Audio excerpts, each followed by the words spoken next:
Welcome to Xylem learning. Amrita miss ആണ്.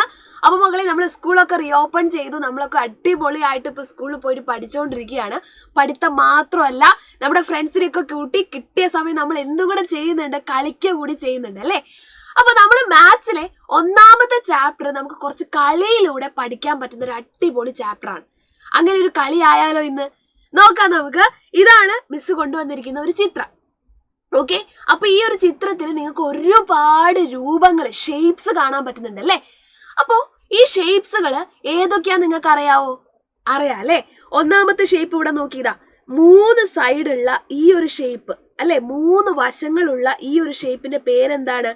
ഒന്ന് ആലോചിച്ച് നോക്കി. 3 സൈഡുള്ള ഈ ഒരു ഷേപ്പിന്റെ പേരെന്താണ്? ഇതിന്റെ പേരാണ് ട്രയാങ്കിൾ അല്ലെ, ത്രികോണം എന്ന് പറയില്ലേ. ട്രയാങ്കിൾ, ത്രികോണം,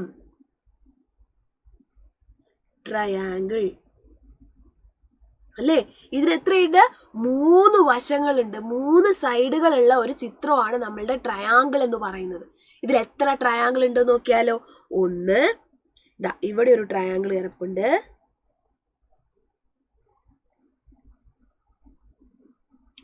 ഇവിടെ ഒരു ട്രയാങ്കിൾ കിടപ്പുണ്ട്.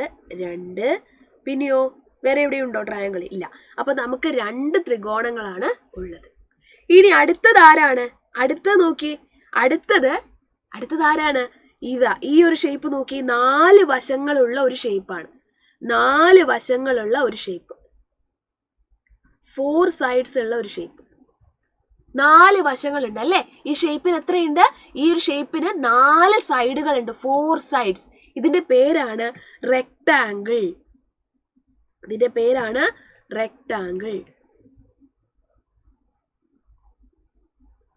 അല്ലെങ്കിൽ ചതുരം. ഇനി എത്ര ചതുരങ്ങൾ ഉണ്ട് നോക്കിയാലോ നമുക്ക്.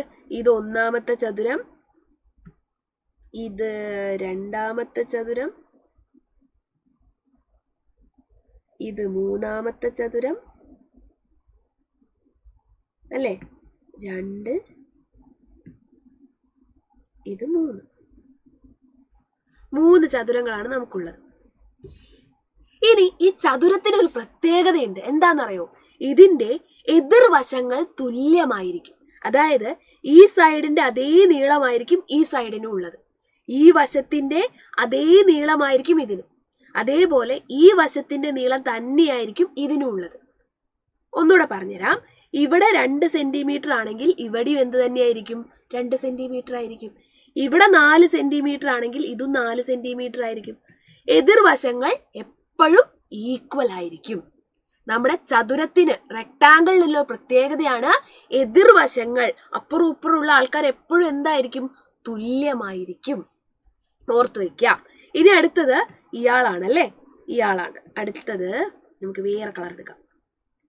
ഏത് കളർ വേണം? കറുപ്പെടുക്കാം അല്ലേ. നോക്ക്, ഇയാളുടെ പ്രത്യേകത എന്താ?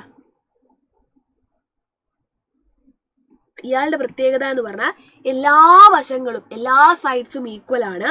ഇയാളുടെ പേരാണ് സമചതുരം. സമചതുരം, സ്ക്വയർ. എത്ര സ്ക്വയർ ഉണ്ട് നോക്കിയാലോ നമുക്ക്. 1, ഇതേപോലെ ഇതാ ഇവിടെയും കിടക്കുന്നുണ്ട്. അപ്പൊ നമുക്ക് 2 സ്ക്വയറുകളാണ് ഉള്ളത്. അപ്പൊ സമചതുരത്തിന്റെ അല്ലെങ്കിൽ സ്ക്വയറിന്റെ പ്രത്യേകത എന്താണ്? എല്ലാ വശങ്ങളും തുല്യമായിരിക്കും. ഒരാള് 4 സെന്റിമീറ്റർ ആണെങ്കിൽ ഇതും 4 സെന്റിമീറ്റർ, ഇതും 4 സെന്റിമീറ്റർ, ഇപ്പുറവും 4 സെന്റിമീറ്റർ. എല്ലാം ഒരേ നീളത്തിലായിരിക്കും കിടക്കുന്നത് സ്ക്വയറിന്. ഇനി നമ്മൾ വിട്ടുപോയ ഒരാളുണ്ട്. ആരാണ്? നമ്മുടെ ലാസ്റ്റ് മാൻ.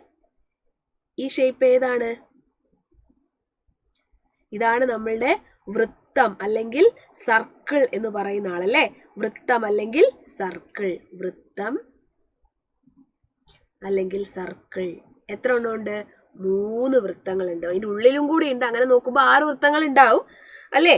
എന്നാലും നമുക്ക് 3 എന്ന് എഴുതാം. ഓക്കെ, 3, 6 2 ശരിയാണ്. അപ്പൊ നമുക്ക് ഇവിടെ ഇത്രയും ഷേപ്സ് ആണുള്ളത്. അപ്പൊ ഓരോ ഷേപ്പിനും ഓരോ പ്രത്യേകതകളാണ്. അപ്പൊ കൃത്യമായിട്ട് ഷേപ്പുകൾ കണ്ടുപിടിക്കാനും അത് വരയ്ക്കാൻ പഠിക്കാനും ഒക്കെ ഉണ്ടാവും. അപ്പൊ എന്ത് ചെയ്യുക, ആദ്യം രൂപങ്ങൾ നമ്മൾ കൃത്യമായിട്ട് പഠിച്ചു വെക്കുക. ഇനി ഇതേപോലത്തെ ഒരു ഇഷ്ടമുള്ള രൂപം വരച്ച് മക്കളും എന്ത് ചെയ്യുക, പല പല ഷേപ്പുകൾ കൂട്ടിച്ചേർത്ത് ബട്ടർഫ്ലൈനെയോ വീടുകളോ അങ്ങനെ ഇഷ്ടമുള്ള ഷേപ്പുകൾ മക്കൾ വരച്ചെടുക്കുക. ഓക്കെ, അപ്പൊ അത്രയേ ഉള്ളൂ. അടുത്ത ദിവസം കാണാം. So thank you dears, thank you so much. By.